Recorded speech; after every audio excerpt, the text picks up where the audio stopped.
Assalamualaikum warahmatullahi wabarakatuh. Perkenalkan, nama saya Harina Faiza Anggun Pratiwi dari kelas 11-5 absen 15. Di sini saya akan menjelaskan beberapa materi, yaitu VOC, kekuasaan Republik Batak di Indonesia, kekuasaan Inggris di Indonesia, sistem tanam paksa, politik pintu terbuka, dan yang terakhir, politik etis.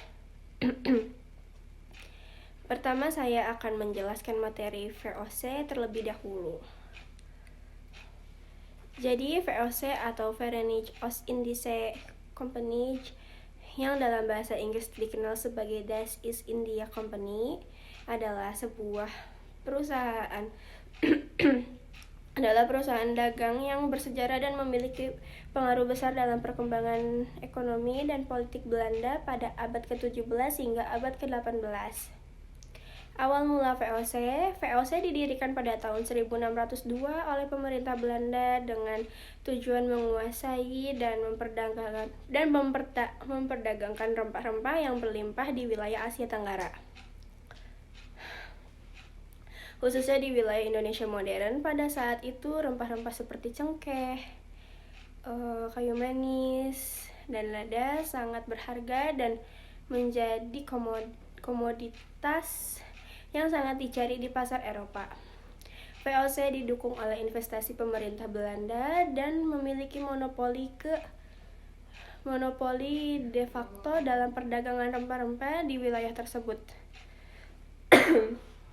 Salah satu faktor pendorong pendirian VOC adalah perlunya memitigasi resiko dan memanfaatkan peluang dalam perdagangan rempah-rempah di wilayah Asia Tenggara.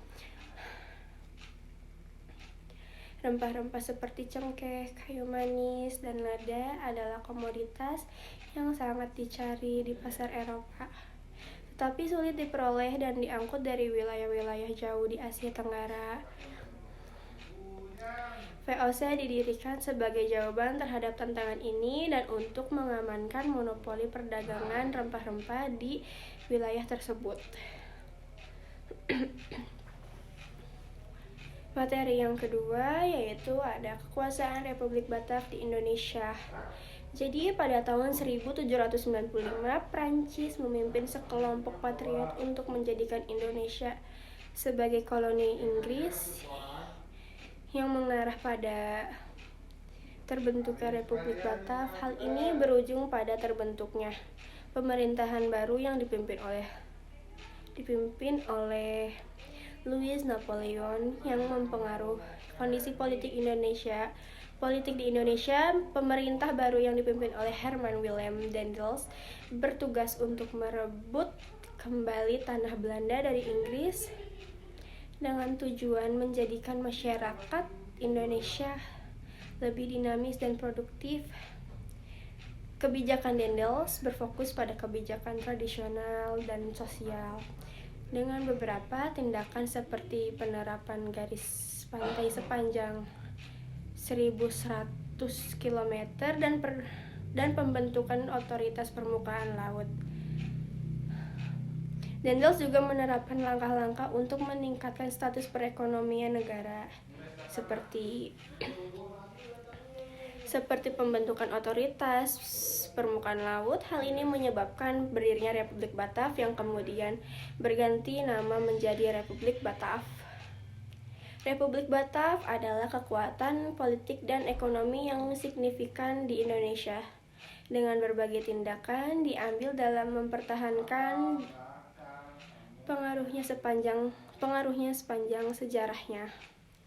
Yang ketiga ada kekuasaan Inggris di Indonesia. Pemerintahan kolonial Inggris di Indonesia pada tahun 1811 hingga 1816 dimulai dengan Thomas Stamford Raffles sebagai gubernur Inggris pertama di Indonesia. Raffles bertujuan untuk menciptakan keseimbangan antara politik pemerintah serta masalah sosial dan ekonomi. Ia bertujuan untuk menjalin hubungan baik dengan komunitas lokal, khususnya melawan Inggris.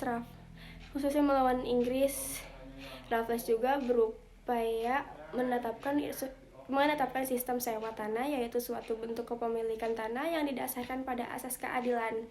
Pada masa pemerintahan Inggris, Raffles berupaya memperbaiki sistem perpajakan dan meningkatkan kesejahteraan penduduk.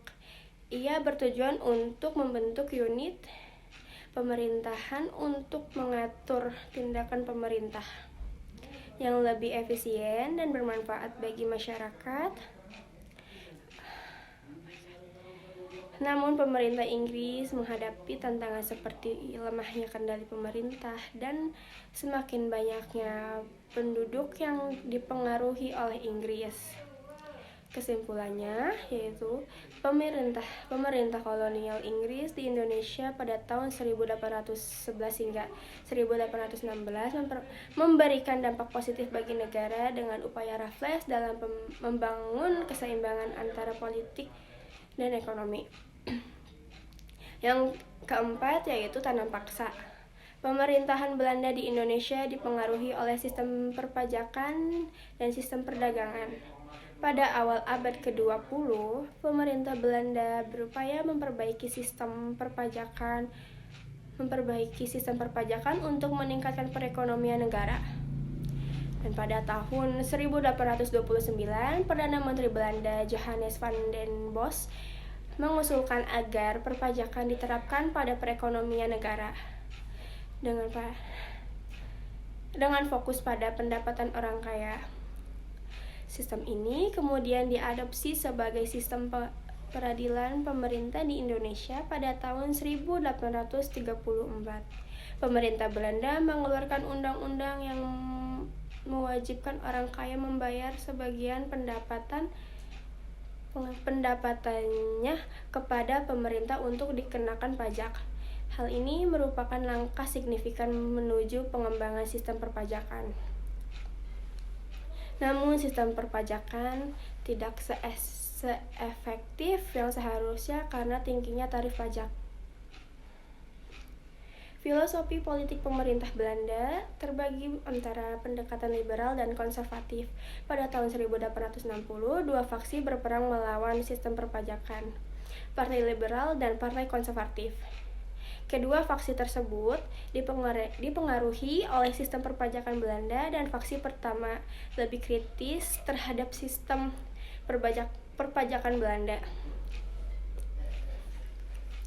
Dan yang kelima ada politik pintu terbuka. Politik pintu terbuka yang juga dikenal dengan Open Doors Policy adalah kebijakan yang diterapkan oleh pemerintah kolonial Indonesia untuk mencegah kemerosotan ekonomi dan meningkatkan perekonomian. Hal ini mendorong liberalisasi, sebuah aspek kunci dari revolusi Belanda dan industri, serta mendorong keterlibatan pemerintah dalam dialog ekonomi. Kebijakan tersebut juga mendorong investasi asing dari Tiongkok dan negara lain, serta memperkuat hubungan antara pemerintah dan sektor swasta. Diimplementasikan dan di berbagai daerah seperti Jakarta Pusat, Tenggara Timur, dan Timur Laut juga mempengaruhi perkembangan Sungai Bangka, mendorong investasi dan mendorong perdagangan dengan negara lain. Namun hal ini juga mendorong eksploitasi terhadap masyarakat, khususnya dalam hal konsumsi pangan, yang merupakan masalah besar bagi pemerintah karena hal ini seringkali menghalangi banyak orang untuk memasuki negara tersebut dan menghambat lapangan kerja. Dan yang keenam atau yang terakhir adalah politik etis. Politik etis adalah politik balas budi yang muncul di Indonesia pada abad ke-19. Politik etis dipengaruhi oleh tindakan politik Theodore van Deventer dan Peter Brush. Van Deventer mengusulkan program untuk memperbaiki kehidupan bangsa Indonesia pada tanggal 17 September 1901 dan program yang pertama adalah pendidikan yang dirancang dengan model pendidikan dasar. Program kedua adalah imigrasi yang bertujuan untuk menambah jumlah penduduk dari selatan, antara lain masyarakat Jawa dan Suriname.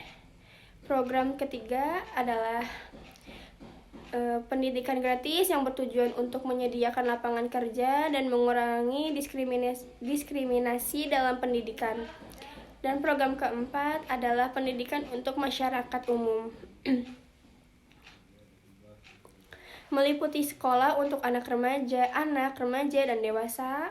Program kelima adalah program pendidikan politik bagi pemerintah dan masyarakat dengan sekolah-sekolah di Batavia dan daerah lainnya.